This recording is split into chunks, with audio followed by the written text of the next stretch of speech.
Hi there, this is Matt with State of Flux, here with another one of my Studio Ghibli reviews, this time talking about The Cat Returns. And if I didn't know any better, I would think that this film is a made-for-TV movie.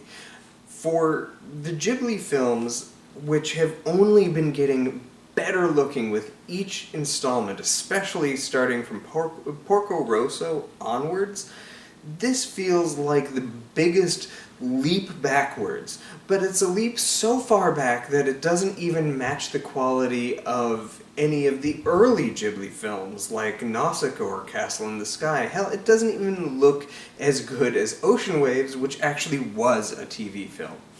I know I'm harping on the visual quality of this film, but that's one of the things that Ghibli's kind of renowned for, and this film just really doesn't cut it.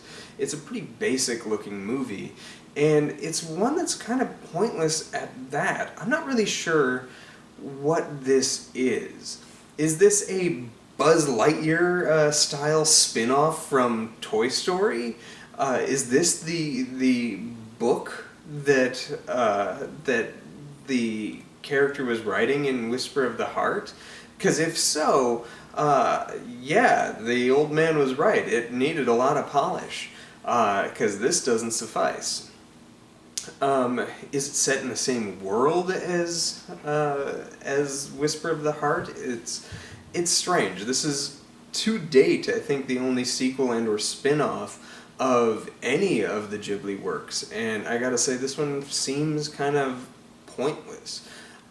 When I first saw it, when it first came out on DVD in 2000 and what was that, 5 or whatever, I thought it had like a whimsy to it that resonated with me, but it was really only that one time viewing. Every other subsequent time I've watched this, it's just not really been my cup of tea.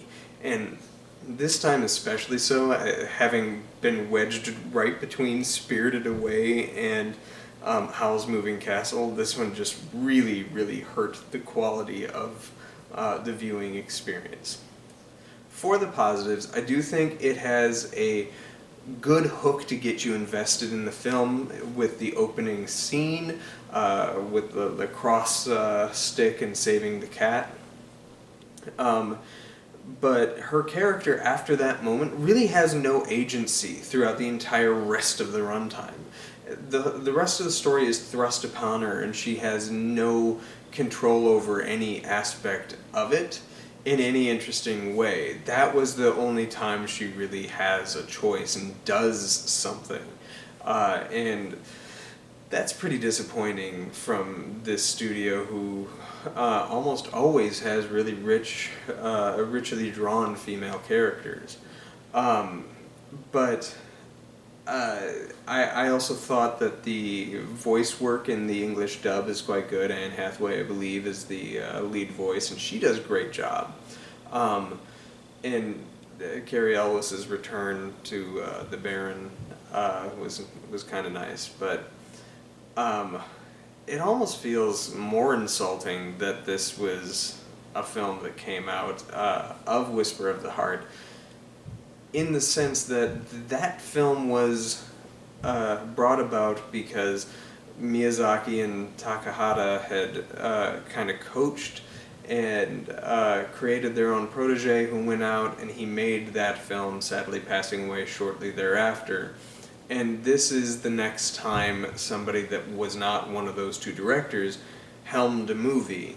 And from my understanding, this was Miyazaki who had gotten hired to do this for like some kind of theme park or something, and then it expanded into a feature-length film, but he just took the job to give his animation team something to do and use it as a testing ground. Well, as animation, I think it looks pretty bad by the Studio Ghibli standards, and as a carefully crafted piece of work or an extension of an existing piece of work within the Ghibli line, it feels kind of meaningless. And so it's just a weird film. And I know I'm really like railing this movie hard. I don't think this is the worst Ghibli film I've seen. I think that still is Ocean Waves. But when you have a a studio that has such high quality all the way through to the point of this film's release, it's really, really apparent and disappointing when you see something that is just so unbelievably meh. And that is what The Cat Returns is. I kind of wish he didn't.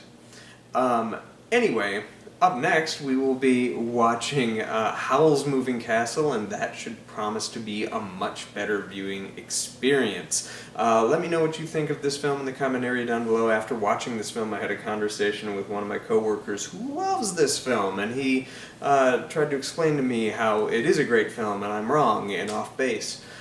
So feel free to do so in the comment area down below. I'd love to hear why you like this movie. Because it really just didn't tap into anything that I liked this time around. This was easily the worst viewing experience I had with it. Thanks for watching, like, subscribe, do all that good stuff. Peace.